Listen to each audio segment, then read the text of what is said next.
It was December 1911, and two very famous teams of explorers were about to set off to try and land on the South Pole.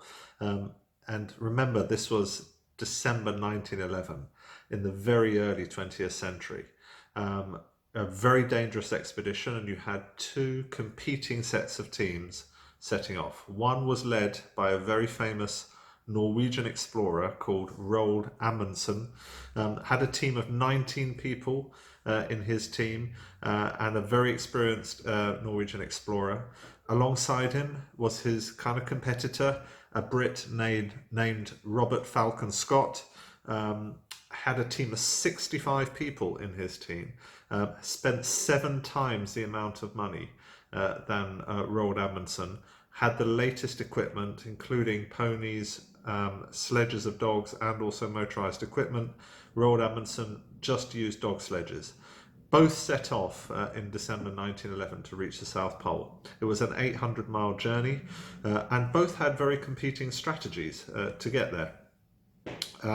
Roald Amundsen decided he was going to take a steady path. He was going to do a set number of kilometers every day, no matter what the weather, no matter what the conditions. I forget what the number of kilometers was, something like 10, 15 kilometers a day. Even if he could have gone more, because it was because it was particularly good weather, he stopped at, in my example, 10, 15 kilometers, set camp, and then continued the next day. So he just had a very steady pace, through his journey. On the other hand, we had a different mindset from Robert Falcon Scott. Robert Falcon Scott set off with a mindset of wanting to get there first. He had a bigger team, he had more modern equipment, and he decided he was going to push his team to do the furthest possible distance they could do every day. He would do, for example, if it was a great day of weather, he would push his team to do 20, 25 kilometers.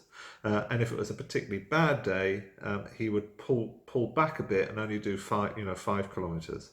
So they both set off on this journey. The really interesting thing was that Roald Amundsen got to the South Pole and came back with his entire team of 19 people. Robert Falcon Scott died on the return journey, as did a large number of his team. What are the lessons that we can learn from this particular kind of expedition? Because it has relevance, to business today. And what I would say to you is, and from my own direct experience, is really trying to find the rhythm of your business. If you're growing like 100% in the early years of your business, keep at 100%. You're building your culture, your infrastructure around this rhythm of a kind of a natural sort of growth, in the business of around 100%.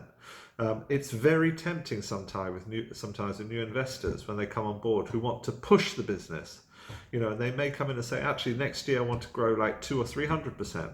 And that can massively upset the culture of the business.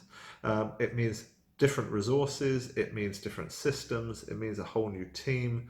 The example of Roald Amundsen and Robert Scott says, having the rhythm, being clear that you're going to do, in my example, 100% each year, means that you have a more likely chance of success, a more likely chance of hitting realistic sets of numbers than trying to push the business. Push the business, you get a different culture.